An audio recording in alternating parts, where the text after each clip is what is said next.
right, so it looks like we are live. Thank you so much all for attending the medical cannabis community's third town hall meeting with state representatives Kathleen Willis and Shawn Ford, among other social equity applicants who are joining us today to share their stories and experiences, as well as their questions, so that we can figure out how we're going to move forward as a collective in this state. We have a long meeting from now until 5 p.m., so we'll be keeping it relatively brief. And with that said, I'd like to introduce you to our moderators, Corinne Bradley, as well as Mark Pesakovich, who will be helping us navigate this conversation with our social equity applicants and state representatives. With that, thank you so much for coming. It's off to you, Mark and Corinne. Hi, everybody. Thanks for being on. Straight off the bat, I want to make sure we also recognize that State Senator Cristina Castro is on, and we're grateful for her time today. Thank you. I don't see any other legislators at the moment, but as I mentioned to Leader Willis, we will have Representative Hernandez on as soon as she can get away for Mexican Independence Day festivities. Corinne is the brains behind the operation. She's on mute. I don't know if you want to say anything, Corinne. She's going to be multitasking and handling all the comments and chat and all that, and keeping me on the straight and narrow. And why don't we just start with Leader Willis and then Senator Castro, and then Representative Ford closing welcome remarks. Sorry about that. Thank you, everybody, for joining us. This is a continuation of the stories that we heard last week. Our goal is to fix what has been wronged, and that's what we're going to be doing. We want to hear firsthand your stories. We know that while there were 21 applicants that ended up with perfect scores, there were more that deserve to be in that group, and that's what we're working towards, finding out what we can do to even the playing field, listen to those concerns, make sure that we had a fair and transparent process going forward as we award the recreational marijuana licenses that need to be out there. That's what we're trying to do. We are also taking your advice and your opinions as we go forward, knowing that the state of Illinois failed. We had a wonderful opportunity to be the first to come up with a true social equity platform for recreational cannabis, and we failed. There's no doubt we failed, and we need to make sure that the governor recognizes this failure, and we can fix it, though. And that's what Representative Ford and myself are here for, and Senator Castro. We want to fix where our failures are.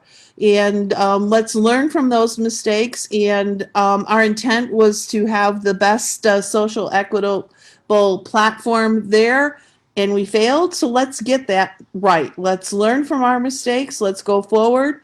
Let's see what we can do to fix it now, and what we can do as we go forward with more licenses being awarded and getting it right. And so we are here this afternoon to hear your stories, to take your advice, to listen to your recommendations, and move forward in a better and more equitable and fair way as we look at how we can go and incorporate recreational cannabis into the state of Illinois. So thank you, everybody, for being part of this conversation today. And with that, I'll turn it back over to Representative Ford.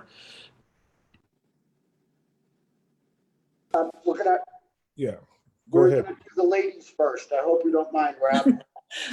So we've got Senator Castro. Well, good afternoon, everyone. And I think Leader Willis summed it up, and I want to thank Leader Willis and Representative Ford. We've worked on many issues in the General Assembly, and this one is an important issue for our communities, especially for Black and Brown communities. As Leader Willis, I'm a member of the Latino caucus, and obviously when the scoring came out, my phone blew up from different advocates, applicants, you name it, of folks who are just like, there was such a disservice done in how this was, these things were scored. A lot of questions arose, the Latino caucus as well as the Black caucus sent a letter to the governor demanding some transparency, some questions answered. And I think we need to continue to put pressure on the administration, because there are things that can be done to right the ship, right? And I think we are, quoting John Lewis, good trouble. We are working on having good trouble here to right the ship. Many of us shared a passion for this issue to do it correctly and give opportunities for those communities that have been disadvantaged given with the war on drugs, right? I think what you saw in the scoring was not what was intended, especially by the General Assembly. And that is why you're seeing folks like Rep. LaShawn Ford, Leader Willis, and others constantly pounding the pavement, pounding the table, bringing this to the attention in the forefront, because it's not going away and we need to fix this and fix it now. So I would like to thank all of you for participating. I would like to hear your different stories. And yes, let's, as we craft legislation, which I'm anticipating we will have to do so and veto to correct this, I'd like to hear some of your stories and some of the ideas that we could put forward to fix this. So thank you. Representative Ford. Thank you, Mark. And I want to first thank the medical cannabis community. You have really taken this and not let the state get away with business as usual. And I want to thank Corinne for giving her time. And also, I have great partnership here in the House and Senate with Representative Leader Willis and Senator Castro. We are going to do everything that we can to make sure that everyone knows that, one, you invested your time, you invested your money, and you believed in the state that you had a fair shot. So we're going to make sure that that's known, and we're going to make sure that it's known that it's clear that business as usual in the state can no longer be. And that is, only those with clout have an opportunity to get into government business, to thrive in the state of Illinois. What we learned here that's been front and center is what we've always known: Blacks have been shut out of contracts and opportunities. Brown people have been shut out of contracts and opportunities. But what we've learned with this is that not only have Blacks and Browns been cut out, but whites have been cut out too. If you have not been with clout, you've been cut out. And what we know now is that together we have to make sure that we get it right and expose the truths about the state and make sure that you don't have to be full with clout. You don't have to have clout. You just have to have the ability to do things right, play by the rules, and you have a fair shot at winning contracts and opportunities with the state. So thank you all for believing in the law that we crafted in the state. We know it's fallen short, but it's not too late. With your pressure and with your work, I think we could get it right, and we could send a message to the governor's office and everyone that we're not going to settle for the big guys playing ball only in the cannabis field. So with that, I look forward to a robust discussion, and we're going to do everything to get it right. Before this live, we were just on a meeting with people getting together with attorneys, and you will be invited also to be a part of crafting a trailer bill. So we had an attorney on right before this. So we are meeting to do everything that we can to get this right and put the pressure on the governor to make sure that before anything happens, that there's fairness. So make sure that if you have ideas about legislation moving forward, please forward it to Corinne and make sure that we get it so that it can be included in the process moving forward. I do have hope that we can get it right with the pressure that this group and others will put on the legislature and the governor to do so. So thank you so very much, Mark. Thank you, legislators, for your time. I'm just watching the ticker go up, and we've got 117 people right now watching live. For those of you that know the internet, you know that rarely happens for much on the internet in the middle of a day. And so the interest is through the roof. There are huge spillover on Facebook Live. This video will be watched ultimately 3,000, 4,000, 5,000 times. The point that I wanted to make is that the medical cannabis community is not just a community, it's an army. There are tens of thousands of very dedicated patients and consumers who care about this profoundly and deeply. And we are really grateful to Leader Willis, Representative Ford, and Senator Castro for being here. And we're ready to march and take your lead. With that said, I will turn it over to my colleague, Corinne, to introduce our first speaker. Hi, everyone. Yes, so we are going to be moving down our town hall participants, and I would like to call on David Standa, if you wouldn't mind unmuting yourself. Yeah, so I'm here. I work at Locklord. I'm an attorney. We currently represent a group of plaintiffs who have filed suit down in Sangamon County, asserting three things that we find deficient with the process. One, our suit alleges that the provision of the act itself that gives veterans 5 points violates Illinois' special legislation clause, in that it provides those 5 points to veterans without providing any rational basis as to why veterans deserve extra points in the application process. We also allege that the application of the grading process that resulted in only perfect scores being allowed to participate in the lottery is also a violation of the Illinois Constitution because it violates the special legislation clause in the application of the act. And finally, we allege that both the scoring process itself and the use of deficiency notices was arbitrary and capricious. We cite to various examples that we're currently aware of where an applicant might have received a different score for the exact same application in different BLS regions, or where two different applicants received different scores despite a particular exhibit being identical. We have had conversations with the state, and I think everyone on this call needs to understand that the state is in a very tough position.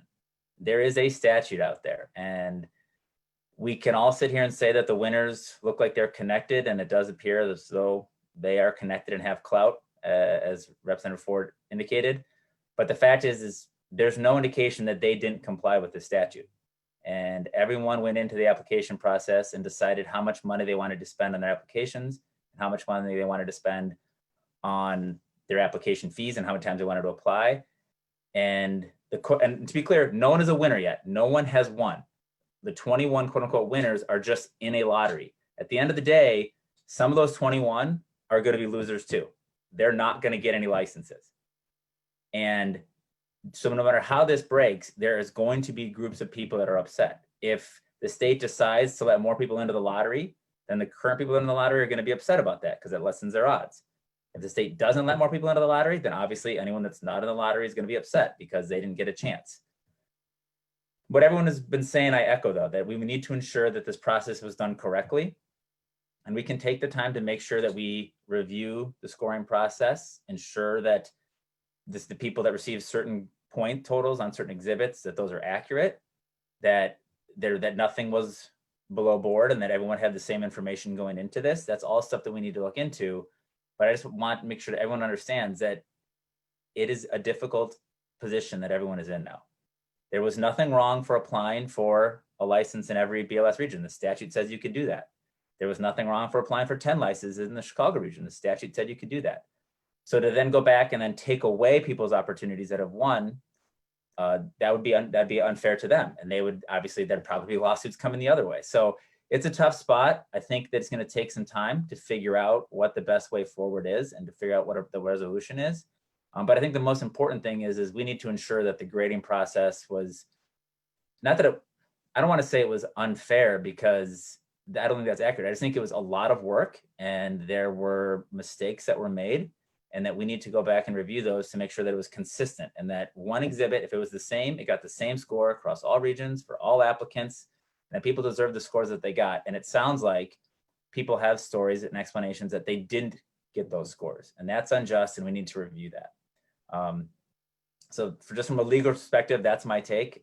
If there are any legal questions to this, I'm obviously happy to answer those if anyone wants to reach out, but I think we have people on this panel that are gonna give us good examples as to why they don't think their application was treated fairly and justly. And I think we should listen to those voices and try and give those people help where we can. Thank you so much for that, David. Next, if we could hear from Shelley Hayes. Hi, everybody. My name is Judge Shelley Williams Hayes. I am a retired judge from the Circuit Court of Cook County. I served on the Circuit Court of Cook County for the state of Illinois for over 18 years. And I am a social equity applicant.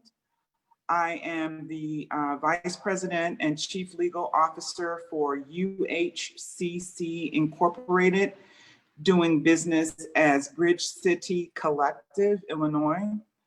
And I bring over 8 years of regulated cannabis industry experience to our team. I've been an active participant in the development and the growth of the Illinois medical cannabis pilot program in its inception. And I have established myself as one of the leading African-American females in the industry, a champion of social justice, and I have a presence in several boardrooms. So UHCC Incorporated is a social equity applicant with veteran status. We have 51% who has 51% ownership, and we submitted a robust and thorough community engagement plan. And this is one of the reasons why I believe we should have been given a perfect score. We submitted, we would have been afforded 2 points as a tiebreaker had we received our deficiency notices, which we did not receive. We have at least 3 people on our team who own dispensary licenses in Oregon, Ohio, and Missouri, and we are MBE and a WBE certified by the state of Illinois. Our company has world-class leadership, and we have 62.5% of our leadership team are Illinois residents, 47% are women, and 70% come from diverse backgrounds. Our CEO is a Navy veteran, a US Navy veteran, a successful entrepreneur and leader in the Chicago African American business community. Our president has spent most of his time pioneering in the Oregon cannabis industry. I am the vice president, and I'm also a receiver, a court-appointed receiver for the state of Nevada, where we assist failed cannabis companies in becoming compliant with their licensing, and we also help clean up the business and handle creditor claims. I wanted to just say that I believe that we have the experience and the depth and breadth of experience to have qualified. We were notified of if we had been notified of our deficiencies, we would have been in an excellent position to receive a perfect score. We received perfect scores in Oregon, Ohio, and Missouri. And collectively, we've received multiple licenses for dispensary, cultivation, manufacturing, production, delivery, and transportation. And we haven't deviated from our writing team. Our writing team is the same application writing team. So I believe that had we received our deficiencies from the state of Illinois or KMPG for our 10 applications, that we would have received a perfect score. I'd like to thank the governor and the Illinois General Assembly for enacting the Cannabis Regulation and Tax Act. It's a model legislation and it sets the standard for other states. We're here today to continue to model best practices for the cannabis industry. And I'd also like to congratulate the 21 companies that were selected as finalists. So with that said, I'm going to turn the floor over and thank you very much for an opportunity to be heard today. Thank you so much for that, Shelley. If we could move on to Liz Dietrich, we would love to hear from you, Liz.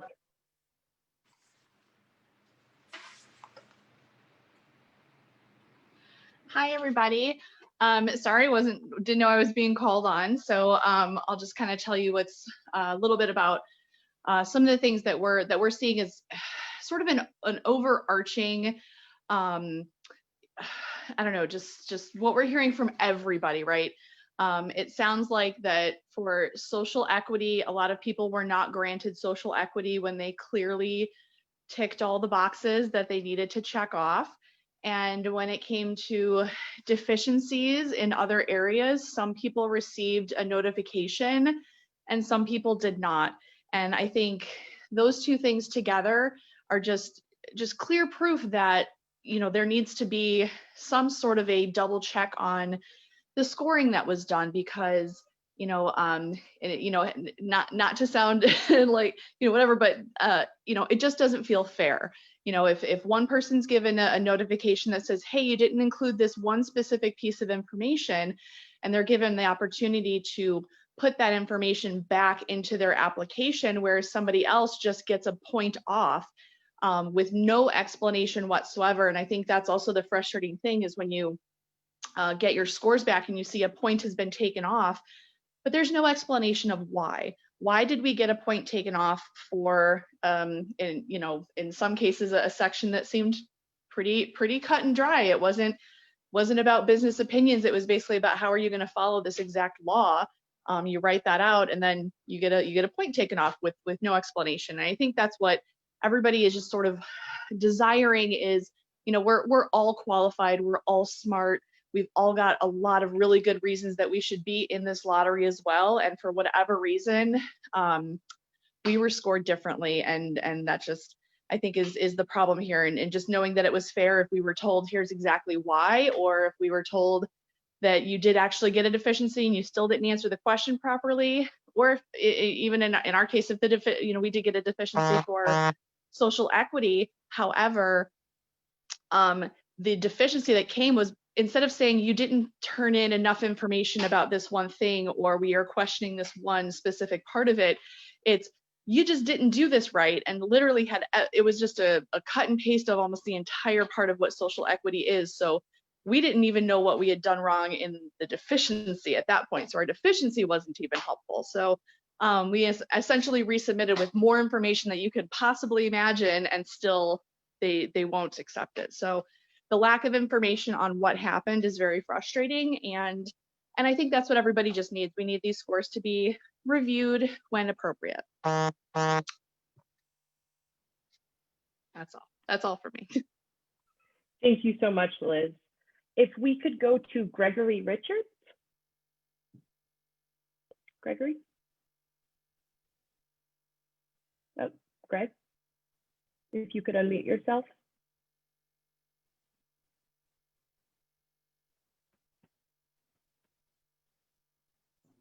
I'm here unmuted. Can you guys hear me? Yes. Hey, how's it going? Oh, if you could share your story, Greg, we're ready for you. Sure. We're here representing Dindira, Chicago Social Equity, West Side, North Lawndale. And essentially our experience is very parallel to everyone's in here, that, you know, we're seeing the same thing that everyone is, that clouded people and other individuals have been, you know, put ahead of everyone else.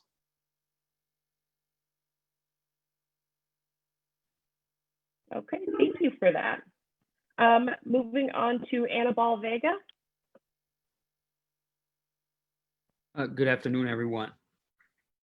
So I can take Greg's 2 minutes, right? I can add into mine. Hey, Representative Shawn Ford, Leader Willis, and Senator Castro, how you guys doing?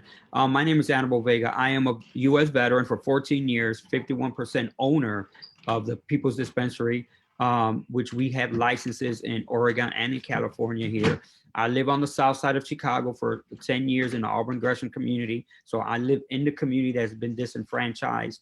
The one thing about the People's Dispensary is we are a minority-owned organization that focuses on social justice and equity in communities of color while providing opportunities in the cannabis industry for our communities and for individuals and providing economic development. I'm basically going to talk about in general what our demographics are, and I believe in data, so I have the paper here. So, you know, in our team, we have 2 African-American women, 2 Latinx women, 1 Filipino woman, 1 Caucasian male, 1 Latinx male, veteran, myself, 51% owner. 80% of our team identifies themselves as LGBTQ community. 40% have a disability or an illness that is treated by the cannabis as medicine. 4 of us have been incarcerated for being pharmacists without a license in our communities. The other thing is 5 of us have been experienced directly with the war on drugs. And also 5 of us have experiences in the cannabis industry. So one of the things that we are arguing about is that our discrepancies were never told to us. The 2 that were told to us, we were never told exactly what to correct. So when we just put the information out there, we did not get any points. I didn't get a point as a veteran. My 5 points, I didn't get 5 points. And I'm a veteran. We didn't get our points for Illinois residency. And all of us live in Illinois. You know, and we turned in 2 applications, and our applications have different scores. So we talk about social equity. The question that I have is, who defined social equity? You know, if you ask me what social equity is, I'm gonna give you a totally different definition of social equity from someone that's sitting at a high ivory tower and their clout and their connections in a level of social equity. So the People's Dispensary Chicago, we're here to just advocate and to partner with everyone else and to really talk about that we need to look at a new process and a fair process that identify true minority-owned businesses, not privatized by larger corporations that really, if you're making millions of dollars, should you even qualify for social equity? You know, social equity is an equal playing field. If I make 40,000 and I'm going against somebody that makes 5 million, they should not get social equity as using us as tokens in their applications. You know, I should have that level playing field that I should be here equal to you, not you using someone in our communities as a token to get a social equity credit and to get the discount and paying the fees. That's all I have to say. Thank you for your service to our country. Army all the way. Thank you so much, Annabelle. I really appreciate that. And that is a really strong story. If we could move on, our next speaker is Salvatore. Salvatore, you're up. Yes, can you hear me?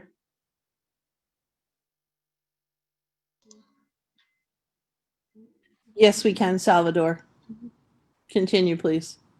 Or did you freeze up on us?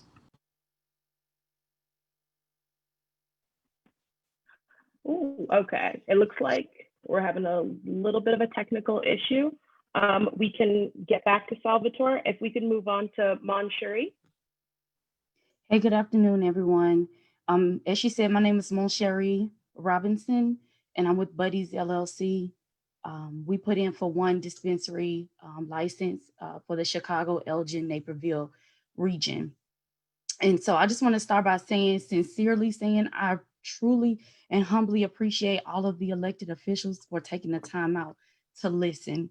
And my goal is for you guys to understand our perspective and kind of what we've endured up until this point. And I think once you get that perspective, you can better negotiate and have conversations and also create stronger legislation. So with that being said, September 3rd, my God, September 3rd, when I got that email, it was gut wrenching. You know, I felt like, excuse me, I experienced self-doubt. I experienced embarrassment. I experienced just so many emotions. I thought about, excuse me, the ownership. My aunt is one of the 5 owners, and you know, she's a cashier at Aldi's on the South Side, right off of 64th. And she invested $16,000 into getting this application written thoroughly, not out of a 401k, but out of her pocket, because she's been frugal and has worked hard her entire life to invest in her nieces, nephews, and her son's dream and the promise of this legislation. So you got to understand how September 3rd resonates with us. And out of sheer frustration, I responded to the email because I had nowhere else to turn. I responded to the email, well, can I get my scores? You know, so, and I honestly didn't think anybody would reply. And so on September 5th, we got our scores. So we were amongst that first wave of people who got our scores. And when I looked at the scores, the first exhibit I came to was Exhibit G, and it was missing points. And that was the quarantine plan. Never got a deficiency notice for it. Then I moved on to Exhibit H, the security plan. And I verbatim, I have it right here. If you can see it, it's literally one sentence long. It says you needed a signed contract, an executed contract with a private contractor. We cured that, never got the points. Then I move on to Exhibit P, which was social equity.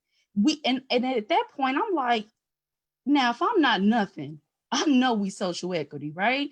And so I at that point, I'm like, no, something's not right. And so we didn't get those points. We didn't get the Illinois operator points. And then we didn't get our community engagement points. And so, you know, I just want to say shout out to SEEN. This group has just been so instrumental in sharing information.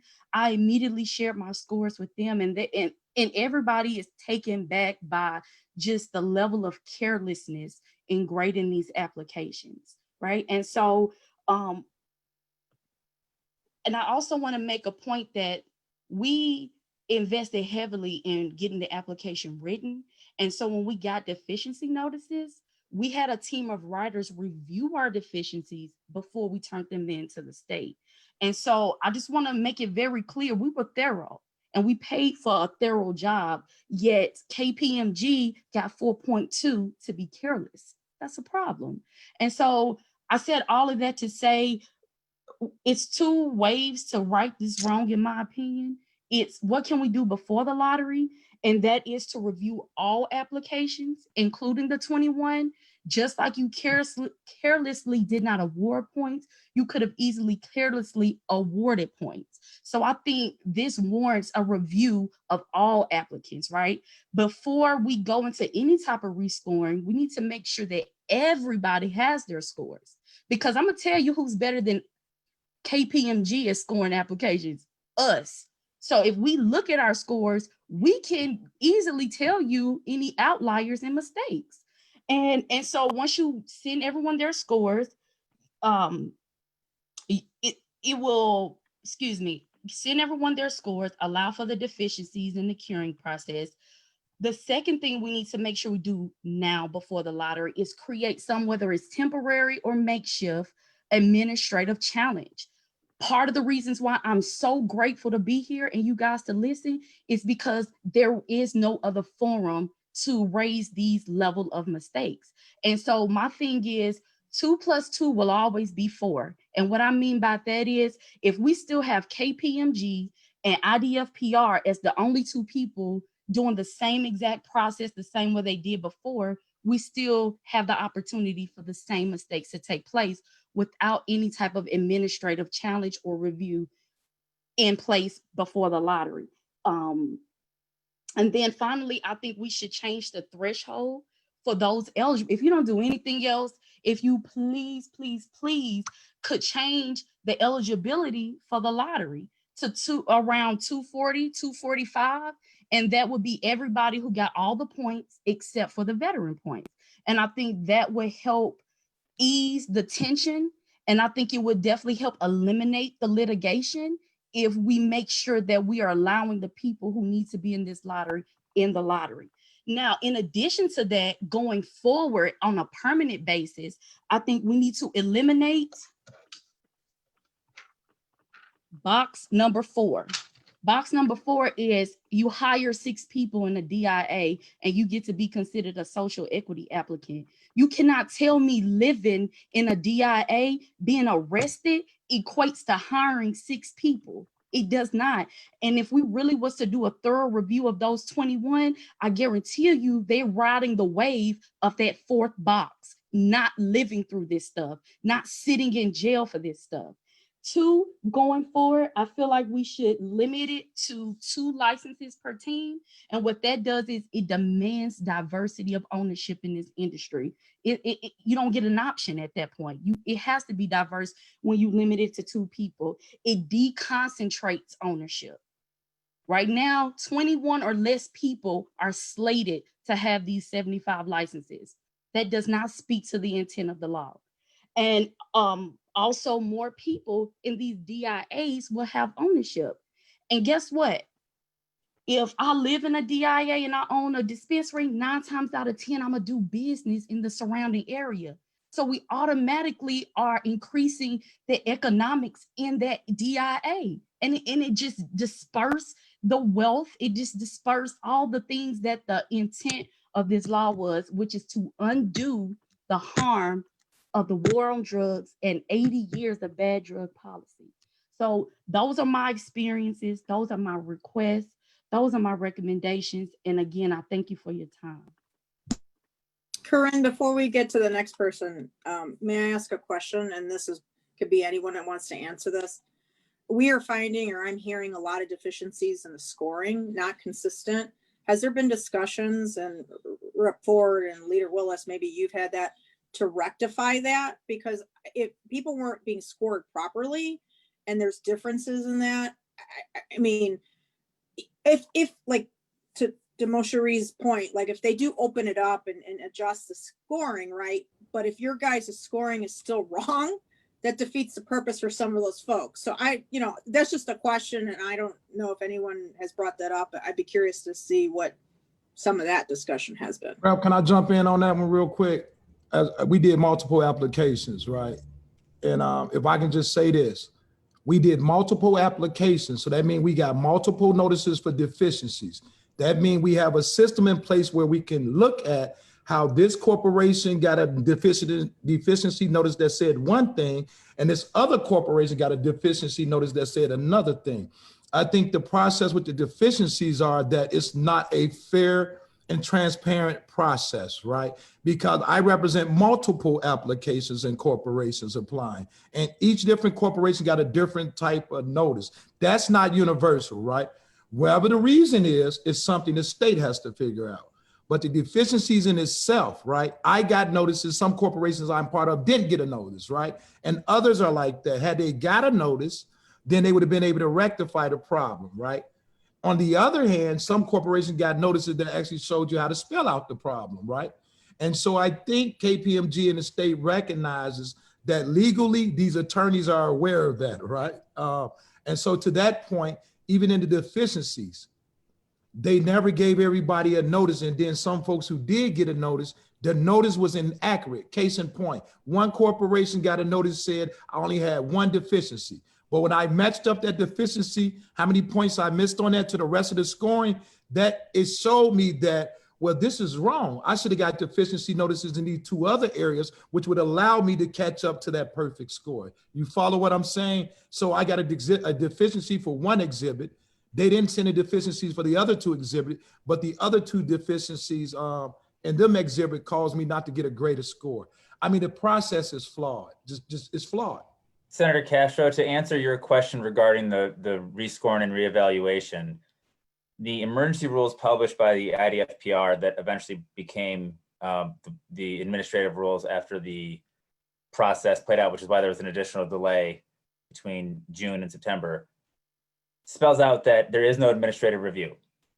So the only recourse that applicants have is to file a lawsuit against the IDFPR. There are currently 4 lawsuits pending. all 4 of them are seeking some form of regrading or rescoring. And they allege that if that were to happen, that that would change the makeup of the lottery. So that is what is being sought and what is being litigated. But there is no administrative process where you can go to the IDFPR and ask them to reevaluate your application. And I think, I'm so sorry. This is how you know that this was never created for social equity. Because if you were trying to be as fair to people of color, people from poor districts, you would allow there to be an administrative, to do something with an administrative that wasn't going to cost you a lot of money. Requiring for people to do a lawsuit, requiring them to do a lawsuit in order to challenge anything tells you that the system is working exactly as it's supposed to work against Black and brown people, against veterans, against people who have disabilities. So be clear that when people are talking about statutes and when they're talking about, it's very difficult. It's not difficult to fix a statute. It's not difficult at all. You have to want to fix the statute. And so everything that's written in that statute that I can read is specifically to make it hard for everybody who's on the call, everybody who's listening on the call, to be able to argue exactly what Monsheri is saying, which thank you for that. You were amazing. And so I just want people to really be clear. Don't get lost in the weeds. Understand the larger picture that was developed to make sure that none of us were able to get this license. I just want to step in here because we do have 3 individuals that voted for the statute. That the statute doesn't eliminate administrative review, that was the rulemaking process after the statute. So I just want to be clear that the statute doesn't say that. And so the 3 individuals that have brought everyone together today did not vote for anything that says there would not be administrative review. That is the rule implementation after the statute was enacted. I just want to clarify that for everyone that's on the And I think that, and thank you for pointing that out, because I think that's one of the things where I think Rep. Ford, Leader Willis, and myself are pushed back on the governor, because the governor keeps referring to statute. And we're like, no, that's administrative rule. That was, once we handed you the bill, you made the decision to implement these rules. I think when you look at judicial review, there's always should be a form of appeal, right? Everyone has a form of appeal on different matters in regards to the state. I guess to me is, as we're trying to find a solution, right, with some of these things that have been done in rule, look, if they were able to push off the scoring for 4 months, that wasn't in statute, that was set in rule, right? So that's no different here in the lottery. And I guess where I'm going back to the different folks who have talked about how they didn't get points, there was a clear problem, right? That they should have gotten the points. There was sloppiness. And I think there's a lot of questions that we still have answers to how the scoring was done. And we put out, all of us on this have put out letters, but also in kind of coming up with how do we rectify the problem, right? Our goal is to try to rectify the problem as best we can and putting the pressure, as Rep. Ford said, on the administration to fix the wrongs that were done. Many of us went to bat for this bill because we believed in what it was going to do for our communities, right? And so it is beholden to us to push the administration to correct the wrongs as best as they can. You're right, there are legal implications, but it does not mean that you can't do certain things to correct the wrongs. But I also wanted to be fair to everybody, like, Monsheri and Annabelle talk about how they didn't get proper points. He's a veteran. He should have got veterans points. So again, there's not consistency in the scoring. And again, that goes back to a lot of the questions we still have on KPMG and how they did things.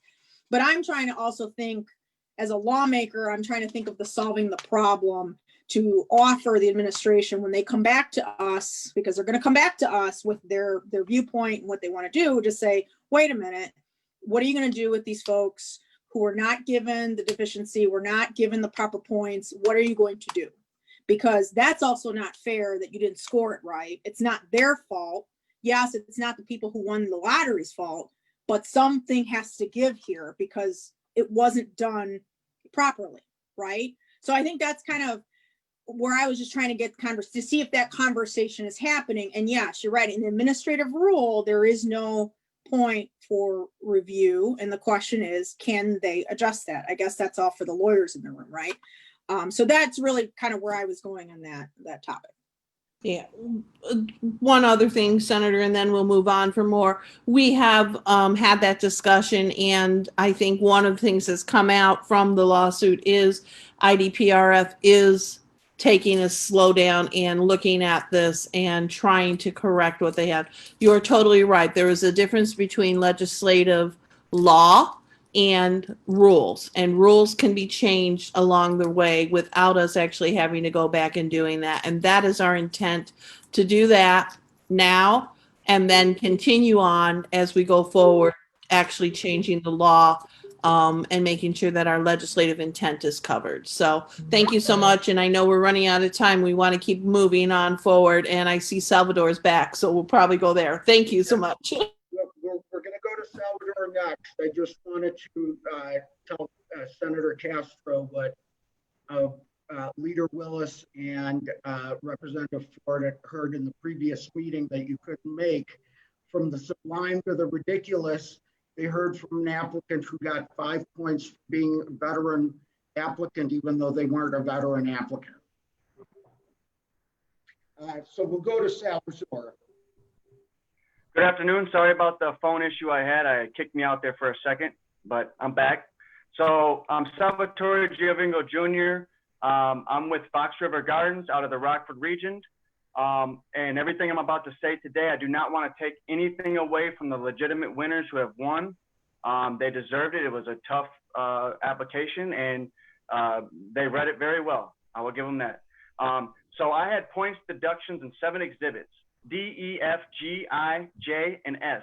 1 or 2 points here and there. I only received deficiency for 2 exhibits. Exhibit H, the security plan. I needed to have my contract executed, so signed basically. And then Exhibit J, a description for the features of the ADA. It seems to be a common thing. I heard a lot of people have reached out to me and said that they received the same, which I think is a little weird, but whatever, we'll move on from there. And then also in Exhibit J, I had to give them the detrimental impact statement that somehow it didn't show up there. So we did that. And it seems that after we gave them our deficiencies that they issued to us and we corrected them, we didn't receive our points. And I know for a fact that we gave them what they were asking for. And I'm not sure, but you know, most of everyone here by law knows that in 1530 Section B, we shall, if we receive deficiencies, that we should have the opportunity to cure them 10 days, which a lot of us did not get. And this is the law they wrote, you know, so this is something we need to abide by. And I believe, like most people, if given the opportunity to see what I'm deficient in my exhibits, that I could correct them and possibly receive a perfect score. I think that's totally possible. And I might have left this out, but I am 100% social equity owned company. I have reached out and searched and secured my finances so I can retain 100% social equity ownership. I was arrested for cannabis. You know, and I feel that the people who were truly impacted by the war on drugs should really, really, really have a chance here. You know, and I also had people have reached out to me and they said that not only did they receive a deficiency from the state, but they received how to fix it. And not only how to fix it, but sometimes the state gave them 2 opportunities and 2 suggestions on how to fix it, which I'm assuming, like me and a lot of other people, if we received them, they never told us how to fix it. So with that, it's just a major deficiency in the exhibits. And then just on a side note, this is just in my opinion to, you know, to kind of like warm people up is, you know, we need to separate social equity and veterans. And we can't allow the companies to buy their social equity. You know, $100,000 loan application, you know, to have somebody write an application for you and it costs $100,000. I'm sorry, if you can afford that, that's not social equity. That's just me, but this is my opinion here. Another thing, there's something that we as a group, we really, really need to pay attention to this. So if the lottery does happen, let's say hypothetically nothing happens here for us and the lottery goes forth as it is, we have to make sure in 12 to 36 months, we need a survey on ownership to see how many of these companies are still owned by social equity and veteran status. Why? Because literally all the winners, all they have to do is this: switch the ownership, pay back the state for any rebates, discounts received for being a social equity applicant, and they switch it back to the real ownership, whoever's running the ship over there, and voila, they just gamed us. It's that simple. And that's something we really, really have to pay attention to. I can't throw enough concern about that, but that's one of the things that, and this was told to me by a company who writes those $100,000 applications. This is how they gamed us, specifically, FYI. I'm just putting it out there. And thank you for your time, and I appreciate being allowed to be on this panel today. Thank you. It sounds like Representative Ford might have some actual breaking news for us. He's making news even as we speak, working. He's looking at you and he's working for every person on the screen. Representative Ford. Well, you know, I would just say that the governor is listening to us, and I would encourage you to continue to do what you're doing because it's working.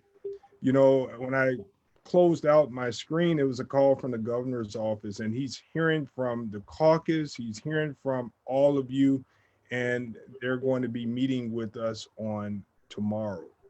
Keep the pressure on. So this is good work. I want to thank the governor for doing this. I'm not thanking him because he's doing something great. I'm thanking him because I've also bashed him for not responding. I've also bashed him for making sure that we are heard. So I have to make sure that I say that they have responded and that we will be meeting. And the good thing is we have your information that we could take to the table tomorrow when we meet Senator Castro and the Black Caucus and Leader Willis. Thank you so much. And Representative LaShawn, if I could say, you know, this is something to think about. It's been really concerning. It's been kind of just rolling around in my head. So, you know, all the previous dispensaries, grows, they all had to contribute to the social equity fund, correct? And by doing that, that allows people who qualified as a social equity applicant to receive that money, correct? And who's the winners? Multi-state operators. So now these people in our own state who have got the program this far, they can't get a construction loan or help, you know, but they're giving out construction loans to the social equity fund to people who are multi-state operators and things like that. I mean, this is something we just have to think about. This is another small thing. I think if it's a large thing there, I'm not sure that that's entirely accurate. I don't know if David wants to clarify anything because we just want to make sure our legislators have the right information. So I don't know, David, if you want to jump in, but then we're going to go on to the next speaker. Yeah, I think, thank you. I think for our time here, it's probably more powerful if we continue to listen to people's stories, but I'll say that current operators within the medical cannabis community that were applying to get the early use and the dual use had options for how they were going to participate to the social equity program. And it wasn't necessarily that they had to give loans. They could create incubator programs. There were different ways that they could do it and different ways to comply. So it's not as simple as saying they just were going to give loans and now the people that want to be able to apply for those loans. It's more complicated than that. If you want to reach out, I can walk you through it and we can walk through the statute. But like I said, for our purposes here, it's probably more powerful. People keep telling their stories. Yeah, just want to stay factual. And Corinne, who's going next? Next, we have Eric Gibson. If we could hear from you, Eric. Afternoon, everyone. My name is Eric Ice Gibson, which is my real last name. I'm representing Parkway Dispensary. Hopefully you see us on Instagram all the time in the community, every community that we have in the state.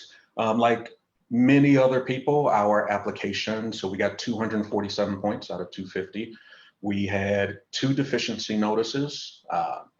The 2 deficiency notices that we did have that spelled out what we needed to do, we were able to cure those. And then for the points that we missed, we received no deficiency notices whatsoever. You know, I'm listening to all of these stories, and one of the things that kind of bothers me. So one, let me point out, I am a veteran, go Navy, no disrespect to the rest of the branches.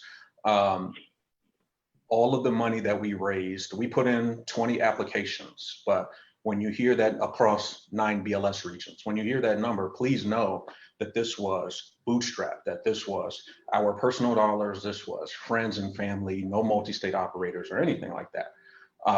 But I guess part of the frustrating thing that I hear in all of this conversation is this perfect score thing. And who knew that jumping into an industry that for the most part, no one was supposed to be familiar with was going to require perfection. And I think that's when I look at some of the pieces of the legislation, or at least the scoring that mandated, hey, X amount of industry experience, having to demonstrate that you have 10 years or X years number of experience, thereby led into some of the problems that we have here, where teams, I'm a Southsider. I was a Southsider when I was a Southsider before I went to the Navy. I'm a Southsider after I came out of the Navy. Having to have all these teams that need to have all of this experience for people that haven't been in the industry is part of the problem. And Mon Chéri, I'm right down the street from your family's Aldi, so I'm right there in Woodlawn. This is part of the frustration that I see, that this demand of perfection, and we keep focusing on that, is part of the actual problem. Some of the things that we looked at, the other aspect, the other issue is just communication and this black box that we have. We as applicants should not have to find out from Brad and Mike at Grown In or Cranes that things have been delayed. We should have these things communicated to us. We shouldn't find out at the last moment that, through executive order or executive action, that things are being delayed. This is frustrating for all of us. We, as a veteran, let me just say that we actually do support, the removal of or some type of change to veteran points. I have no problem with that. Our team is DIA. I represent as one of the principal officers. I'm the chief information officer for our team. We have spent hundreds, thousands of hours. Our CEO and COO have spent thousands of hours doing this. The team of writers is us. You can see us on our Instagram page, putting in the hours writing these, including the deficiencies. It has been a missing out by 3 points. We definitely support, obviously, because we fall into this number, that 240 or more range, right? Like 98.8% of the points is not good enough to make it in this industry that doesn't have us in this industry. Seems that's kind of disheartening. I know that some of the current medical applicants didn't win licenses. So you have people that are operating now that would not have won on these scoring metrics that we have here. And without a rubric, it has been a trying time. Dejection, definitely, but I am definitely, of everything, just for 30 more seconds, the thing separate from needing to be in the industry, what frustrates me even more is we talk about social equity, and yet the community engagement plan was so unimportant that it was just the bonus points. The thing that brought me into this company to do this was all the time that we spent on our community engagement plan, wanting to be in these communities, wanting to have jobs that have healthcare and benefits and median incomes that these neighborhoods have not seen before. And yet that was just, well, if you're perfect, then we'll look at it. And even then it was probably just a binary, do they have one or do they not?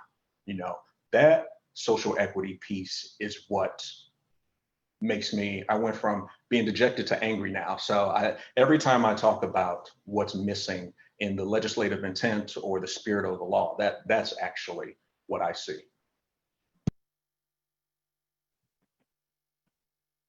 Thank you so much for that, Eric. And Christine, I know that you're also with Eric at the People's Dispensary. Did you want to jump in at all? I'm actually with Annabelle. He's with the People's Dispensary. Oh, Annabelle. Sorry. Yes. Annabelle. Did you want me to speak or did you want to keep going? Yeah. Why don't you jump in? Sure. My name is Cristina de la Rosa. I'm with the People's Dispensary. Annabelle is our social equity co-founder for Chicago. We currently have 2 licenses, one in Oregon and one in California. Our other co-founders are also from Illinois. And Annabelle went through all of the data, so I don't want to go through that again, but I wanted to just point out, having been through the social equity process, both in LA, about to go into Fresno, have done it in Oakland, we did have really high hopes for Illinois because we had never seen a statute written into legislation the way this was written into legislation. That actually said the term social equity. That doesn't exist in California. It didn't exist in Oregon, Washington, Nevada, Colorado, any of these places. So we were super excited. And to say that we've been incredibly disappointed, and I'm not just, I want to make sure I'm clear. I'm not disappointed because we didn't win. I'm really disappointed that the governor's office believes, and the IDPFR and Toy Hutchinson believe, that 21 companies vying for 75 licenses, of which the largest company has the 20 applications, has a 17% chance of winning more licenses than anybody else. It is an equitable solution. It is absolutely not an equitable solution. And I just want to make sure that the folks that are on this call, like, we're here to support you the way I'm here to support Annabelle, but really start thinking about the questions that you're not asking. So the fact that people are like, well, they had enough money. Money should not be the determinant of whether you open a dispensary. 80% of the people that have had cannabis charges and have been incarcerated are Black and brown people. We already made y'all a lot of money. So that should not be the determination of these dispensaries. Community plans, understanding how we're giving back to the community, understanding how these companies are actually going to repair not just the harm in these communities, but the harm in the entire state, and all of the states, is really important to really think about. The other thing is to never, ever think that you don't have a way to correct this.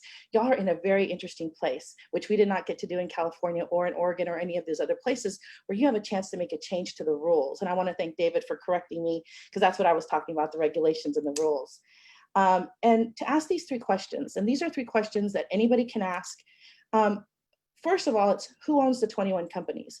I don't have any bad feelings toward the 21 companies, except I'm almost 100% sure that 60% of them, as that's their number, are not actually minority owned. Maybe the initial company with the license, but the holding companies that are going to dilute these people in a couple of, if not 12 months, in 3 years, like we saw in LA. Ask this question: who are the 60%? Who are the 13 companies that are literally owned by people of color or women? Because I bet if you start to really hunt that down, you're going to see that that is incorrect. The second question to ask yourself is, what were the KPMG benchmarks used to grade each application? Much like people here who've talked about scoring, scoring should never be part of who gets these licenses. Because if you have more money, your scores are going to be better. The idea of who gets these licenses are who has the best plan and who wants to do stuff for the community. Because the way that it's done now, not only here in Illinois, so you're not the only one, is that you're requiring people of color, people who have already been traumatized by systemic racism and systemic incarceration, to have even more trauma. Like Moncherie said, my aunt gave me $16,000 that she saved. That's who you're traumatizing. You're re-traumatizing them because you're counting on that.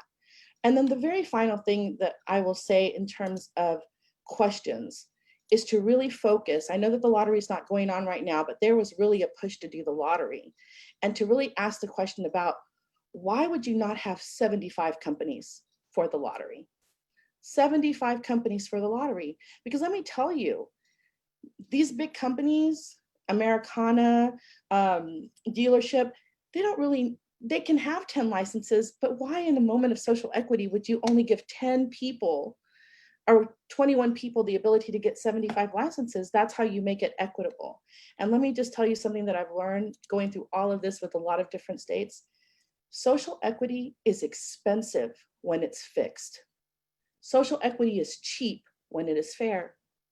And so you need to remember that because all these lawsuits and all the money that's about to be put out to fight the lawsuits, to do the lawsuits, is because this was already fixed. It was already not equitable for you on this call. And so we need to fight for it to be fair, and then it will be cheap for everybody, including the governments. Much for that, Christine. That really gives us something to think about. If we could move next to Michael Drayton and Vince Bass, if you guys want to share your story and speak to your experience. Hear me? Can everyone hear me? Yes, yes, we can. Excellent. First and foremost, these stories are absolutely compelling. Everyone is articulating some of our very similar concerns. I represent the Kane group, and if whoever's listening out in the cyber world, we have yet to get our scores, and we have not seen anything concerning deficiency. In fact, we deliberately put a deficiency in the application to see if we would get a call. And we didn't get a call or a letter, and it was something that we could have easily addressed. That's the first thing. A little bit about my story, since we've talked about some of the other things. I look at this as an opportunity to help the community. I looked at it as a way of redemption. I'm from the west side of Chicago. I no longer live there, but my family was ravaged because of the drugs and other things on the west side of Chicago. And some people say that I made it out. I wouldn't say I made it out because I decided to stay, but I've been very blessed as a businessman. I'm a money manager and a professional trader for the past 30 years. So we started trading cannabis and hemp. I created an index fund some years ago and did a lot of evaluation of the company from the top down, obviously looking at the S4s through the Securities and Exchange Commission. Having said all of that, I'm not new to the space, but I am aware that I don't have all of the skills that's needed. So we assembled an incredible team of professionals, all from Illinois, 85% Black owned, with veterans in that equation. We do have one of our partners that handles the architect side of the business, has built facilities in South America, Canada, obviously here, and North America also. Our concerns is like everyone else's concern. My first red flag was we did not get a letter of deficiency, which we should have because we put one in there. And so for full disclosure, we left out somebody didn't get the fingerprinting in time, so that would have been one thing. Okay.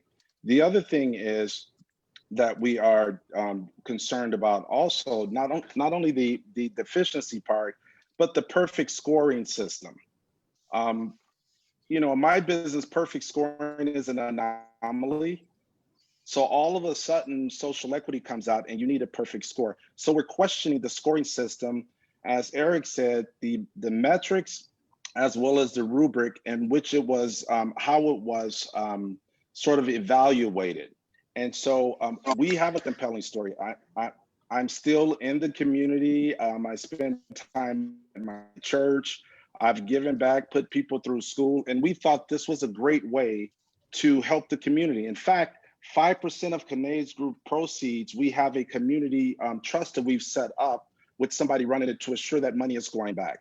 Yes, my family knows, as Moncherie said, is there a level of embarrassment? Absolutely, there's a level of embarrassment. We didn't pay a lobbyist to do our application. We stayed up day and night. My wife and kids got tired of me being away from home. We didn't pay a not-for-profit. I was approached and asked, I was on 3 accounts, I was offered $10,000 to be the front person of a company, but I'm not built that kind of way because my integrity is more important than the capital. But we didn't use a not-for-profit. We did not use lobbyists. We don't have any political capital. No one would give us any press, nothing. We're just doing the work. And I've been doing the work for the past 30 years. Doing the work. We put together what we believe is a superb application. We put together multiple applications, including transportation. And we also put in for the growth facility. Our concerns is, I'm not mad at anybody. I congratulate those who were rewarded, but there's clearly some things that are inequitable. Because had I known that we can go grab money from Wall Street and bring it in, that would have been an easy solve for me to do that, to go and grab money out of the marketplace to do that. But I wanted the stakeholders to be people that live in the community, has been affected. So it's interesting that it seems as if we're being incarcerated once again, but economically. And that is my primary concern. I'm not sure if Vince wants to, my business partner is here also, but thank you for allowing me to speak. I don't want to take up all of the time because I could. Vince, did you want to say anything? If he's still there. Vince? All right. Vince is he's one of my business partners though, so I don't know where he is. I'll find him. Thank you, but Michael. thank you. I just wanted to note that State Representative Elizabeth Hernandez has joined us. This is Vince. I'm sorry, I was trying to get off mute. Hold on, Vince. Hey, Mark, can we read? So whoever is listening, Kane Group has not received our scores or letter of deficiency. So we actually do not know where we're at in the process. So we're assuming that, I don't know, that somebody ate the application. I don't know. And if I can just add just one other quick thing before we go on to the next person. One of our biggest concerns, I think we touched on it earlier today, is as part of the application process, they were supposed to look at all operating agreements. And so my biggest question is, are they going to look at some of these operating agreements that some of these companies have with their social equity applicants to see whether or not it's already written in that they can be bought out or they were paid just to borrow their social equity status in order to get these licenses? Because if that's true, then we're in a world of trouble. And I think that's where a lot of discrepancies are going to come from, is that they basically just bought people to use their status to fraudulently come in as social equity applicants or have these ownership pieces. And that's one of my biggest concerns right there, is that they're going to really look at the law or the bill and go through that. Thank you, Vince, very much. Again, wanted to welcome State Representative Elizabeth Hernandez. Representative Hernandez is one of the leaders of the Illinois Legislative Latino Caucus. And Representative Hernandez, did you want to say a few words? No, we don't just welcome Leader Hernandez like that. She was just at a press conference and she's fired up. Tell us what's happening, Leader Hernandez. What is today? What was the press conference about? Oh, well, it's not only Mexican Independence Day, but it's the countdown for census. So, you know, we had to really get the crowd riled up and get that census filled out. So I think we did a good job. It did do well, but you know, there are other pressing things coming around too. And I am very interested in hearing out how those affected by the cannabis rollout, I need to hear them out. And I just started right now. It's pretty devastating to see how this is going, but that's why I'm here. I want to listen and see what we can do for next steps based on what we hear from those applicants. Thank you, Thank you for joining us, Representative. Thank you, Representative Corinne. You go for it. Yes, absolutely. Thank you so much to everyone who shared, but we're gonna keep on going. If we could hear from Willie Fleming. Willie, you're up. Hello, can everybody hear me? Yes. All right, Willie J.R. Fleming, I'm a social equity applicant. Run a trade association, the co-founder. You know, just when it comes to equity, I also am a national founding board member of the University of Virginia Equity Center. So we take equity very serious. You know, it's been in my work for 20 years around human rights.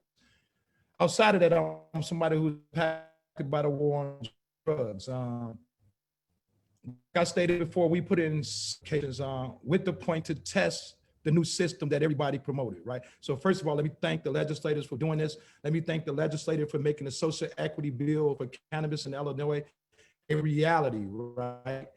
I want to thank them for their legislative intent, but at the same time, I want to say we don't get a second chance to make a first impression, right? And as someone, not just as a person, but a representative of multiple entities and organizations who helped promote this bill, I'm a little disheartened, right, that it's come to this. And that's what it is, right? Like, I'm upset. I'm not a bitter loser. I just like for it to be a fair process, right? So for someone who's done multiple applications and who've gotten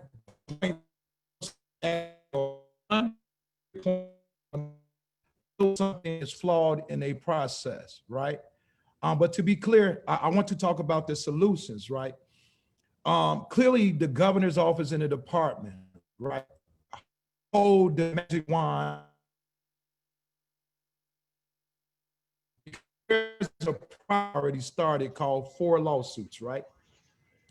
And because of the lawsuits, the courts allow for the parties that are part of the lawsuits to settle in court or out, right? And so we have a unique opportunity with our legislators going in to speak with the governor to ensure that the message is heard. People want to talk about what are the solutions. I want to go right into it. Treat the scorecards like deficiencies. Let me be clear. Treat the scorecards like deficiencies, right? Because some folks got deficiencies and some folks did. And you can alleviate a lot of the rumors, urban legends to why these things didn't happen. The fact that they didn't happen, we say that the solution should be treat the scorecards like a deficiency, right? And it's within the department wheelhouse to do so. Treat the deficiencies, right, in a curable period of time, like they said, 10 days. So resend out everything. Let folks fix it. The second point, expand the lottery. 21 winners would never sue fights in Illinois. When you talk about word equity, right? Treat deficiencies, rectify situations with the deficiencies, right? Come back and look at how you're awarding the 21 licenses. I'm okay with the folks who won. Expand that field, right? To folks who got close to the score, folks that right notice, right? Expand, and this is all in the governor's wheelhouse, right? It would help if the governor's office would also, listen to what the applicants are saying about the process, right? Folks are feeling like this process wasn't a process of what you know, but who you know. This day and age in Chicago and in Illinois, nobody wants to be affixed or associated with corruption, bid rigging, contract steering, whatever you may have, right? And that goes for everybody who helped promote this legislation, right? As a representative of multiple companies. Hey, Willie, I don't mean to cut you off. Your internet is a little spotty. Can you hear me? Yes, sorry, your internet was a little spotty, and we're getting tons of comments from people in our chat. So let's see if it's sounding good now, by all means. But if it continues, we'll jump to the next guest so you could fix your signal. There's Mark shaking his head. Corinne, who's next? We're in the last half hour. Okay, sounds good. Moving on to Beth. Beth, if you could unmute yourself, we'd love to hear from you. Thank you guys so much. My name is Beth Stakowitz. I'm a co-founder of HMS Partners. Like Moncherie, we applied for 1 license. We're social equity veteran applicants. Based on our financial model and having to have proof of financing to back up any licenses we applied for, we could just do the 1. So, we knew, the chances were small, but that hoped in the process that we would still have a chance. So we got 1 deficiency notice on social equity. We addressed it and got all the points.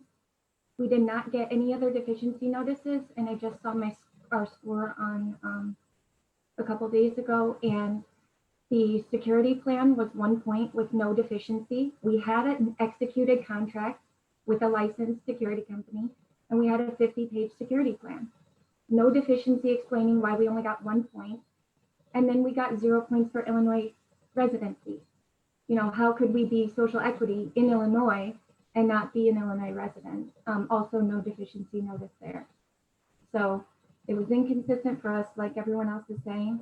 We want due process. We want the ability to address, we want the deficiencies with explanation to the degree that the state or KPMG is willing, and the 10-day window to rectify those. We're not losers asking for a do-over. We are people that spent every dime, you know, all of our time, all of our energy, so much we put into this, and we want due process. We want fairness. Of course, putting in one application, when it comes down to a lotto, your chances are small anyway, but we banked on that chance. We banked on the fairness of the process, and here we are, you know, and we can't, like people have said, what social equity applicants can afford to pursue their own lawsuits. You know, we need corrective action before this drawing takes place. I think you can tell from my shock, but I want to kind of express my shock in a different way. A lot of people have congratulated the 21 people that have made it into the lottery, and I echo that. But I want to congratulate every single applicant on this call and that's listening. I know if you're like us, worked your ass off, you put your blood, sweat, tears, hopes, dreams, everything into this, and congratulations for getting these across the line. We took a chance on ourselves. Mon Cherie, don't doubt yourself or feel bad. We took a chance. We should be proud of ourselves. I'm not done. I hope a lot of people feel that way. We're not done. This isn't over. We got to keep moving, stay connected, keep doing things like this. And, you know, I appreciate everybody that put everything into this like I did and like my team did. And thank you all so much for the opportunity to speak and be heard. Thank you.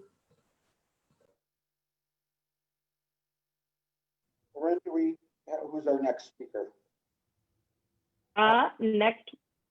Next we will be hearing. Oh, did you want a chance to finish, Willie? Yeah, I mean, or I can wait. It's your choice. Oh, no. Why don't you go real quick and then we'll call on our next speaker.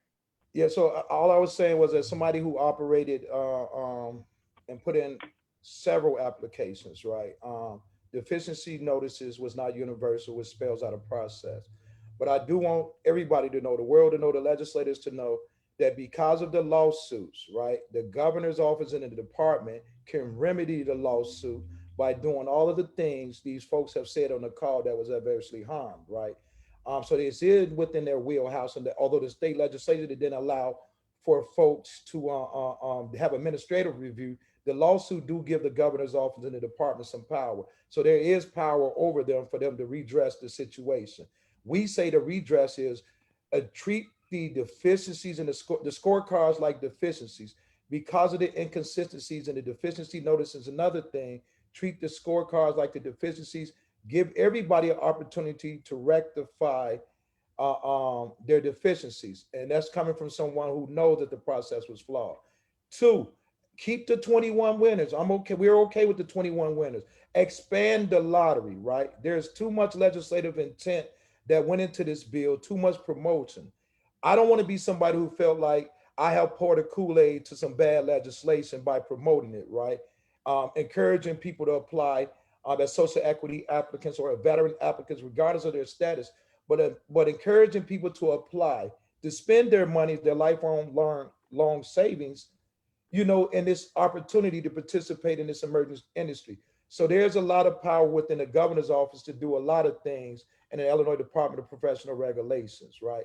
And they can use the power of the lawsuit to justify to the public or other legislators, right, to why they have to do these things, to settle these lawsuits, and to once again, using what the government said, to restore, reinvest, and renew the people, we the people of Illinois, hope in our government and this system that not only we promoted, but we participated in. Despite all of the folks who told us not to participate in this, see how it go, we say, no, we want to see, we trust this process. And this process has been flawed. That's why you have multiple lawsuits. That's why you have all these social equity applicants complaining. But just like them, we're hearing these complaints on every front, right? because we run a trade association related to cannabis that we put together for social equity applicant, where we held public forums encouraging people to participate, right? And then when they participate, things don't come out the way they should have. I think it's a time for the governor's office. I pray this meeting tomorrow bring about the resolve for social equity applicants, right? I pray that it helps resolve the lawsuit. So thank you. And again, thanks to state legislators who brought this bill to the forefront, and thank the state legislator who's going to make sure legislative intent in this bill is met. Just closing out, I'm going to say this again. The governor's office has the power to end the lawsuit and to resolve the issues of social equity applicant. It must show will and commitment to the people before folks lose faith in our legislation again. Thank you. Thank you so much, Willie. If we could hear from Nakia. Hello, thank you for having me on the call. Thank you to our legislators for ushering us into the governor's office with this very important and life-changing information. My hat's off to all of the applicants that applied. This was a very arduous process. And I think this call demonstrates that there is no shortage of talent here. We're just missing the opportunity to show what we can do. My team is majority, most of us are primarily nurses, specializing in pain and pain management. We've dedicated our careers to servicing our clients and providing for the health and wellness of our communities. We are 100% minority owned. We are 100% African American, 75% female owners. We are 51% veteran owned, and we're 100% Illinois residents. So we are local, homegrown. I was extremely disappointed by the results of this round of cannabis licensing, but I was not shocked. We had undergone this process once before in 2015 in applying for the medical cannabis license. And again, similar issues, transparency, no appeals process, no deficiency notices.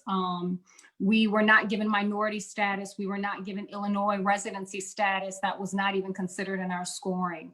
I was hopeful that this time around, really thinking that, with all of the webinars and the different town hall meetings I attended, and the state representatives telling us and touting that this process was going to be fair. Illinois got it right on the social equity by writing it into the legislation, and that it would be fair and inclusive. And again, we see the same issues. We're being left out. We were left out of the first 55 licenses, and we're now being left out once again, except for, a few that might have gotten in. So we received 2 deficiency notices, one for Exhibit J, which literally I think was maybe 2 sentences. We cured that exhibit, and we then did receive a perfect score on that exhibit. We also had questions that needed to be answered about our social equity, which again we cured and received all of the points for that exhibit as well.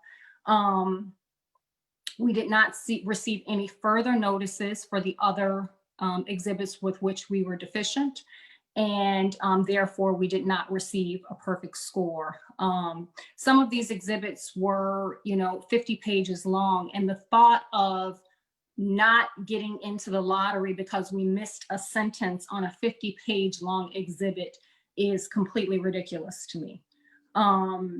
We have, I think the big point that I'm hearing from everyone here, and the point that my group has made over and over and over again, is that we no longer want to be employees. We want to be owners. We're not interested in working for anyone. We want to own and work in our communities and employ our own people. So that's pretty much all I have to say. Thank you again. Thank you so much, Nakia. It was really great to hear from you. If we could move on to Catherine Haskins. Catherine? Hi, everyone. Very briefly, everyone here has touched on the issues with my group. I represent Blunts and More, and we are a 100% minority-owned woman company.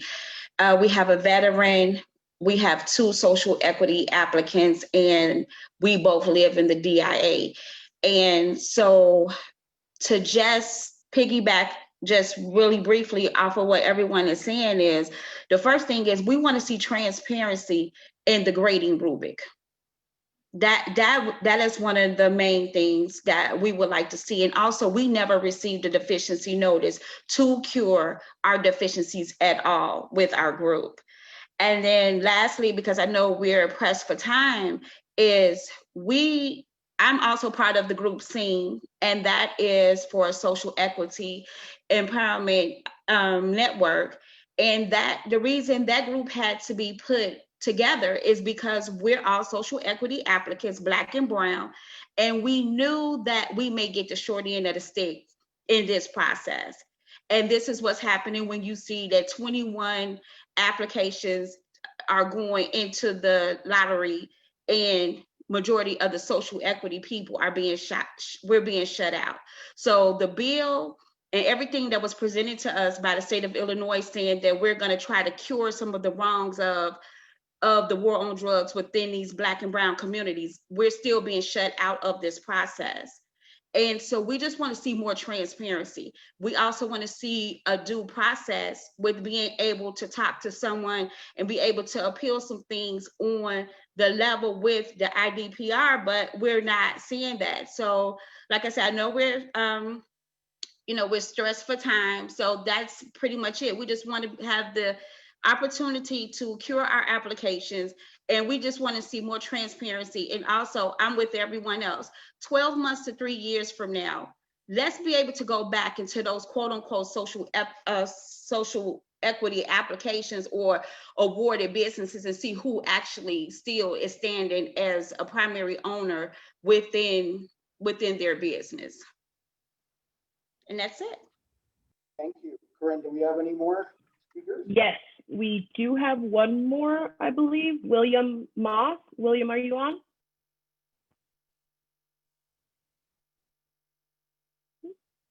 William is on, but muted. Maybe he got so. Hello? There you go. Oh, hi, William. Hey, hey guys, how you doing? I apologize for you. I'm actually out in a hemp field now. Sorry, but I wanted to be sure to check in for this. You guys have been giving great information, and really what I wanted to throw in was the fact that we, for this to work out, people have to be. I think this is an opportunity for training young people. I think this is a career that this is a new career track and career path, and if the people who are in the cities and the people who are on this call don't receive fair participation, then that means that people won't be trained who look like the neighborhoods that they come from. So I just want to stress that everything you guys said is 100% true and needs to be pushed forward, because otherwise this business will never become what it should be. That's what I do for a living, is I train people and I grow. And what I want to do is to have a force of people from Chicago who have meaningful jobs, can contribute in a meaningful way, and be part of a production line that makes them proud. And that's not possible if this is snatched up by people who only have clout and who don't have the best interest of the community at heart.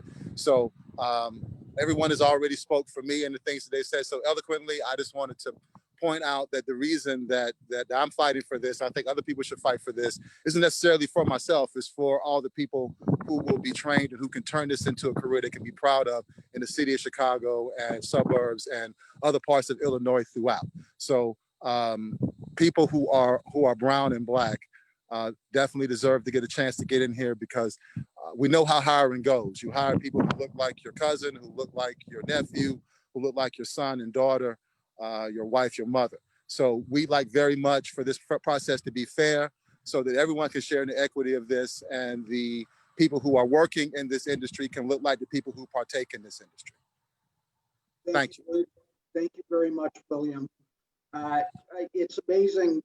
When we started, we had over 100 participants with lots of spillover into Facebook, and we still have over 100 participants sitting live. That's, again, just doesn't happen on the internet all that often.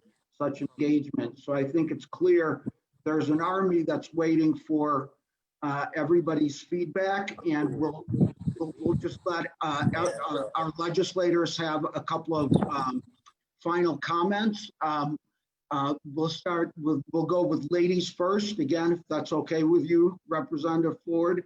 We'll start with Leader Willis, then go to Senator Castro, and then Representative Hernandez. Well, all I can say is thank you so much for everybody for applying, having faith in the state of Illinois, having faith in us that we're going to get it right. We have heard you. We're taking copious notes and we're working on that.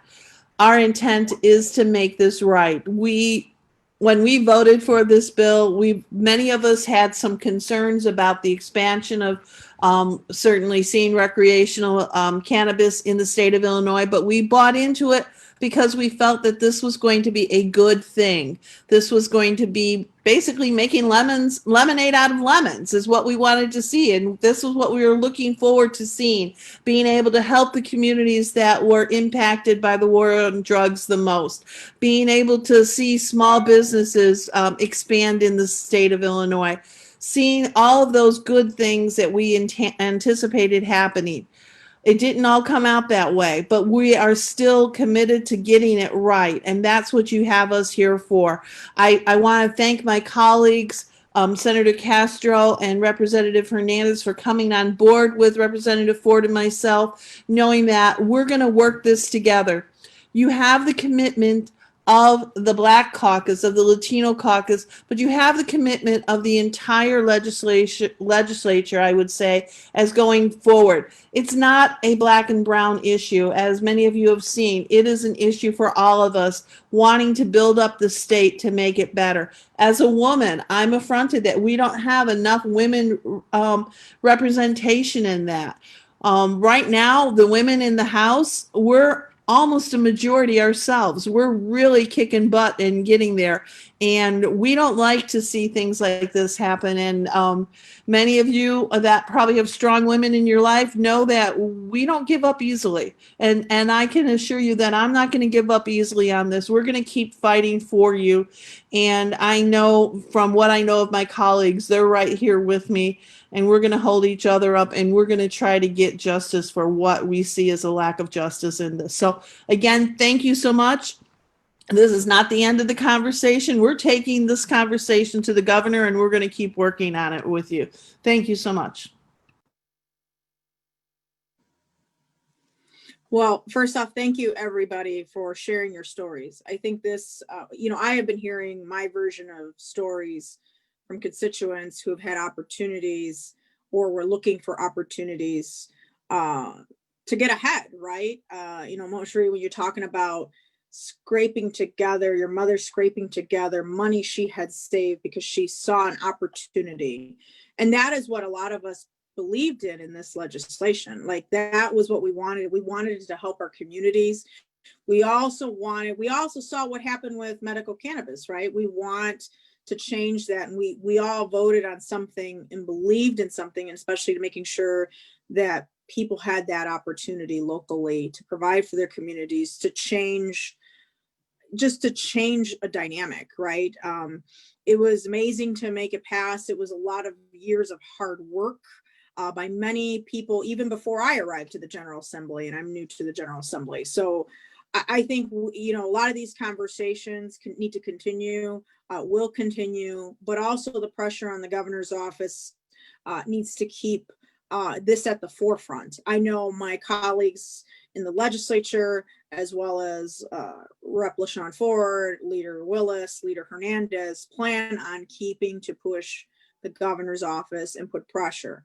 And I think listening to some of the issues, like when I brought up the issue about the deficiencies and the lack of consistency in the scoring, and how do we right this ship, right? And I think sometimes we all don't have all the answers either as legislators, and we look to a lot of you to give us some of the ideas, the things we might not have thought of, right? And how we can present those ideas not only to the governor's office, but also look at future legislation to correct this. I truly believe we need to correct this. A lot of people worked hard on this, and I will not stop fighting to make sure there is true equity in this process. So thank you all for sharing your stories. And thank you, Rep. Ford and Leader Willis, for inviting me into this conversation. Representative Hernandez. Yeah, what I'm gonna say is I'm mad. I am mad. I signed my name onto what I believe was going to really help our communities. And so the invitation to this conversation, I'm really willing to go for the long haul on this. We got to get it right. There is too much investment, so much sweat and tear into this. And I really, truly appreciate those who came forth today to speak on this, because that is who we need to really hear from to begin to really confront and initiate the steps that we have to do to make the changes occur. So I'm very appreciative that Representative Ford, Willis, thank you for adding me or inviting me to this conversation, and I'm ready to work hard. Thank you, Representative Hernandez. So we are back to Representative Ford, but I wanted to start with a question for Representative Ford. Once your a meeting with the governor is over, will you come back on the medical cannabis community with Leader Willis to tell us what happened? Absolutely. I think that we will have a report. That's a very good point. And I hope everyone will tune in to that episode of our update. I want to thank the medical cannabis community. And I know that the medical cannabis community is not just Abraham and Mark and Corinne. It's a whole host of people that make up the medical cannabis community. So thank you so very much for finding something that you believe in and fighting for it. I got to tell you, if you never had a civic lesson, you've experienced it with your own, you paid for it. You paid for it with your own money. So you have experienced what it takes to pass laws and how it's necessary to fix them. And so our goal is to make sure that we continue to push what we said. And that is to make sure that at the end of the day, everyone has the ability to get their deficiency notices sent to them, have those deficiency notices cured, and have a fair shot at being in the lottery. We want Illinois to not only be a leader in this, but we cannot let the cannabis fall in the same category that they see politicians as corrupt. That's not what we want this to be. We don't want this to be something that's a black eye on the legislature, on the governor. The governor has made a commitment, I believe, to make sure that the licensees, those that receive these licenses to sell pot in our communities, that they won fairly and they won squarely and they won because they did the right thing. So I want to urge you to keep putting the pressure on the governor. And I want to thank everyone for giving their testimonies today, because there were a few that really made you want to cry. And I'm sorry that you had to go through it. And I hope that your pain is rewarded with fairness. And so I thank you all. And Mark, you guys take it from here. Thank you very much, everybody. Just a final reminder, find Governor J.B. Pritzker's social media and hop on his social media and remind him that this issue needs to get resolved quickly. The longer this takes, the more patients and consumers have less access to less quality at much higher prices. And so this needs to be resolved immediately with consumers and patients in mind. And thank you to our legislators. Hey, Mark, could you make another comment about how this work is doing such good for the grow? I'm sorry. Yeah, how this process that we're going through is helping with the process for grow. The applications for grow. Cultivation. For craft grow. Yes. Yeah, I think the point that Representative Ford's trying to make is if we figure this out sooner rather than later, that's going to help everybody. There are a lot of people who are waiting for cultivation license announcements to come out. And, you know, a lot of us were wondering why we had dispensary licenses first when they weren't going to have much to sell because there isn't enough product as it is for current dispensaries. So it is very important, and I hope I'm going in the right direction here, Representative Ford, but it is very important for these issues to get worked out and for the cultivation licenses to come out soon, because otherwise you're going to hand out dispensary licenses to people who are going to burn through cash, having open doors and no product to sell. So there is a lot of urgency and a lot of people are on the margin. They could make it or not make it in this business. Well, I think it's important to note though, sorry to cut you off, but I think it's really important to know because I know there's people on this panel that applied for craft grow, and I know Eric is one of them, that the longer it takes for those craft grow licenses to be issued, the more rent Eric is paying on his facility with no revenue coming in, and he doesn't even know if he's going to get a license. He might be paying rent and burning through cash for no reason. The fact that the craft grow was delayed has been catastrophic on a lot of applicants who had real estate options, were paying rent.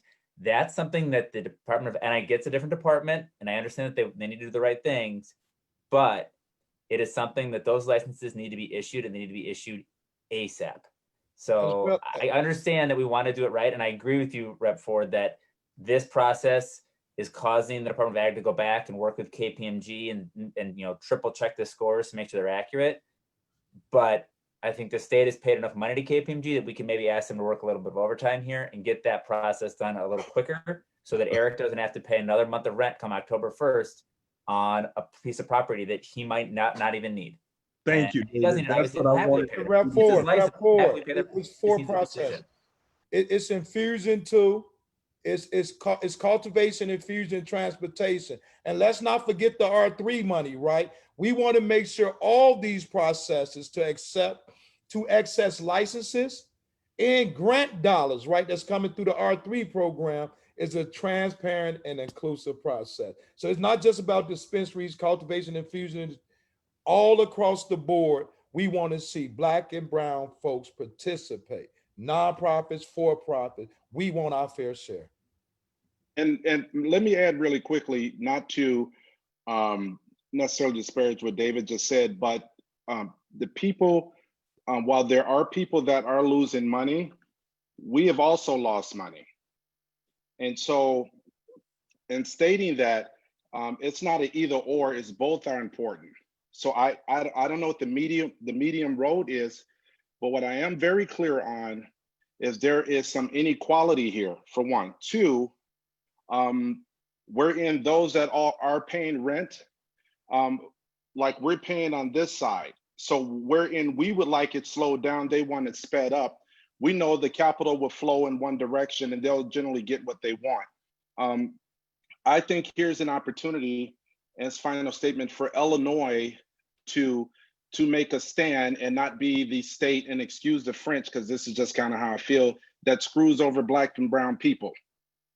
And that's unfortunately one of the reputations. This is conjecture, obviously, and I'm using hyperbole, but I think it's appropriate for this context. Thank you.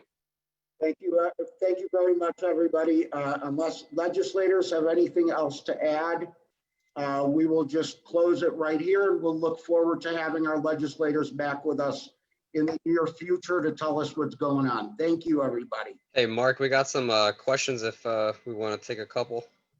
I mean, if legislators are on and they want to take questions, that's fine, but legislators usually have stuff to do. So if you're not zapping out, then we're happy to direct some questions. Corinne, do you have anything, or Abraham? One question that came in, I think this one was directed toward Standa. What is the difference between the deficiency notice versus the purpose of the scorecard, and what is the cutoff for curing a deficiency versus editing or revising an exhibit? So in the language of the statute indicates that if any exhibit was deficient, you were supposed to receive a deficiency notice and you were provided 10 days to cure the deficiency. And if you did not cure the deficiency in those 10 days, then you would not receive the points. I'm not sure what the scorecard is, unless they're just referring to this the Excel sheet looking thing that they got when they asked for their score. That's just a number. And I mean, there's no way to look at that number and know what you might have missed on a particular exhibit, because they don't tell you. They just say like 5 out of 6 or 16 out of 17. There's no way to decipher what that means. I'm not aware of the IDFPR actually giving any detailed responses to any inquiries as of yet. I mean, that's part of what all the lawsuits are about, is, you know, creating transparency and figuring out why someone might have missed 1 point, especially if someone did not get a deficiency on that exhibit. But that is the difference, is that deficiencies would have been sent out through during the application or during the grading window. You would have received a deficiency via an email, and you were told you have 10 days to resubmit that exhibit and cure the deficiency. Can I just say something too about that? There was some inconsistency in that as well. We received deficiency notices to a secondary contact email instead of our primary contact. And it just was by chance that my partner found it in spam. So our primary contact information, which was our business email, did not receive the deficiency at all. It was our secondary contact that received the deficiency. So that causes a lot of problem as well, if people are looking for it to come one place and then it goes into a secondary, option. So they're supposed to send it to both. Yeah. Ours did not come to both, right. And we racked our emails looking for it. Yeah. And that's why I wanted to emphasize that you have to treat the scorecards like the deficiencies. There are errors made that you cannot go back and rectify, right? The state has to admit that KPMG made errors. They have to admit that they made errors. And I know the point folks are trying to ask about. If folks already got their scorecard, then how they gonna get a deficiency is too late. When they're gonna get a deficiency, they should be allowed to rectify it, because the mistake was made on the state and the scorers, right? Not on the applicants, right? And the process was not universal. So that's why folks are being rectified. I think what the suggestion is essentially to look at the scorecard and say, this is not the scorecard, this is our notification as to where we were lacking. And rather than it being a scorecard, it was actually just a deficiency notice from the department that will give you 10 days from whatever point to actually cure the deficiencies. I don't know the fine tuning of it, but I guess I could say, if the governor can shut down the state of Illinois for months on end, he can probably find a way to do this too. Maybe that's just ignorance on my part, but Representative. So Mark, yeah, I'm gonna disagree with William J. Fleming on the scorecard being the deficiency notice, because one, people have not gotten their scorecards and they haven't gotten their deficiency notices. We need to force the state to follow the law and send deficiency notices. That's what we need. Then we can say that we got our deficiency notice, 10 days to cure. We don't want, you could get what you want. If you get your scorecard, that means you cured your deficiency and you got your score. We need to make sure you get your deficiencies, get your cure and score. Yes, and I'm in agreement with that, Rep. I'm in agreement with that. I think the question that somebody posed was about the scorecard, because folks got their scorecard. They feel like it's unfair that they'll get a chance to go back and cure it. But if you actually look at the scorecard, it shows you by the point system that there was an existing deficiency, right? And so when you look at the scorecard, you say, oh, now I see the deficiency, right? Like I got points in an area, well, I was missing points in one area, right? And I'm like, I didn't find that out to the scorecard, right? Because you only sent me one deficiency. And obviously, if I didn't get X amount of points, I had 3 deficiencies in actuality. And so because KPMG didn't send notice for them 2 deficiencies, I can't help that I got a scorecard, right? So in all actuality, it's not the applicant's fault that they're sending out scorecards before they sent out deficiency notices. But I'm in agreement with you, State Rep. The state must follow the law and send everybody deficiency notices, everybody who applied. Thank you very much.